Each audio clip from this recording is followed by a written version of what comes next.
Mae'r cloc yn ticio ac mae'n byd ni ar dan. Mae'n amser deffro. Llifogydd, tanau newyn a thlodi, dyma'n realiti ni.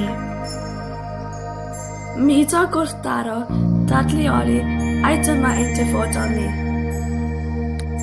Pam ein bod ni dal yn rando a bla bla bla rhai mewn pŵer. Pam rydyn ni'n credu bod ni dal gallu prynu ein ffordd allan? Mae'n amser deffro, mae'n amser addo i newid. Rydyn ni ddim cario ymlaen fel hyn. Mae gennym ni fraen i arafu, i feddwl, i stopio'r cynnydd. Achos, nid ni fydd yn dioddef yn gyntaf.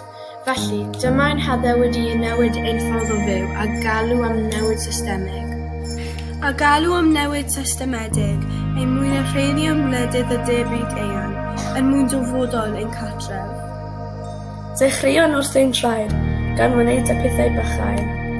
A rhoi'n bwysau ar gwmnïau a gwleidyddion i wneud y pethau yma. A rhoi'n... Dyma haddewid ni, beth yw dy addewid di?